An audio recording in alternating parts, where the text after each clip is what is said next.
Welcome to TaraElla Daily News, where we build a centrist, classical liberal awareness one day at a time, one issue at a time. If you are interested in real, intellectual discussions about issues, you've come to the right place, and I highly recommend subscribing.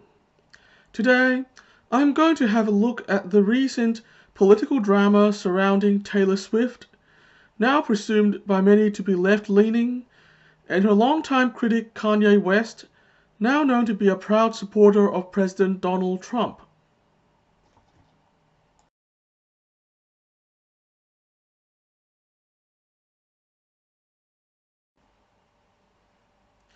We need to put this all in context. Just this time last year, Kanye West was a favorite among self-described progressives who have seen Kanye as one of them ever since he criticized President Bush back in 2005. When Kanye started to proclaim his support for President Trump earlier this year, it disappointed many progressives. Some have even asked themselves if they should still like his music, which is absurd because his music has nothing to do with his politics. On the other hand, Taylor Swift was often considered to be probably conservative by many people. Over the years, I have read many articles and casual comments from progressives saying that Taylor Swift was the musical equivalent of John McCain, whatever that meant, that she wasn't a good feminist, whatever that meant, and even that she probably didn't support gay marriage, which has been, of course, proven wrong last week. Conservatives also seem to think that Taylor was likely one of their own, heaping praise on her family-friendly style as far back as her second album in 2009. Needless to say, Taylor coming out to endorse two Democrats was taken as a very pleasant surprise by progressives, while conservatives have generally been disappointed. When President Trump now says he likes Taylor 25% less, I think many conservatives can't help but share his sentiment there.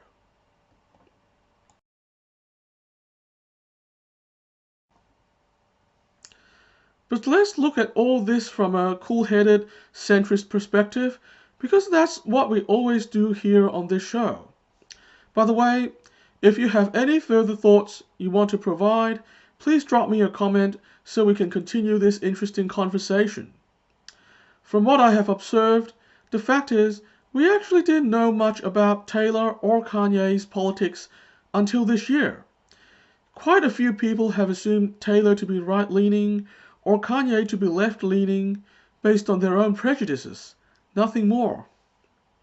It was always an assumption based on prejudice, based on stereotyping.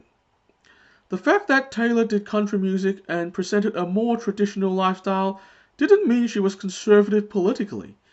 And the fact that Kanye criticized President Bush didn't mean he was necessarily left-leaning.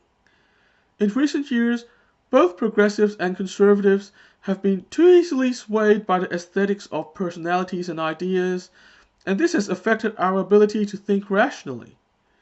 Perhaps the twin political surprises of Taylor and Kanye are just what we need most right now. The fact that people are surprised by Taylor and Kanye's politics says a lot more about how prejudiced and irrational people have become more than anything else.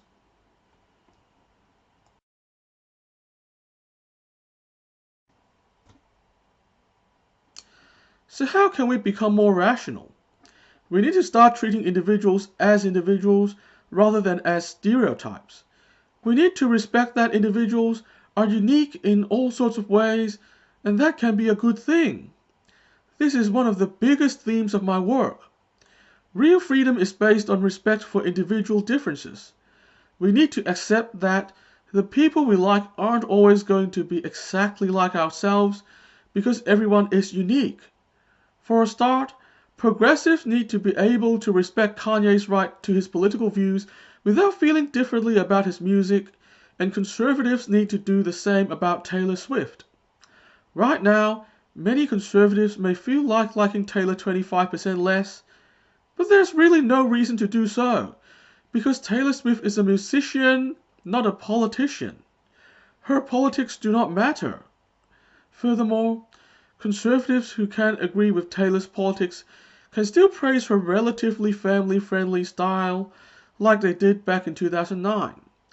Nothing has changed in that regard. Similarly, there is no reason for progressives to stop listening to Kanye's music if they were previously into that. His music hasn't changed. That's all for today. I'll be back with more centrist, classical liberal commentary tomorrow. Be sure to subscribe so you don't miss it. The transcript for every episode is available on my official website's Ideas Lab. You can also find transcripts of selected episodes and other original feature articles on my Medium profile.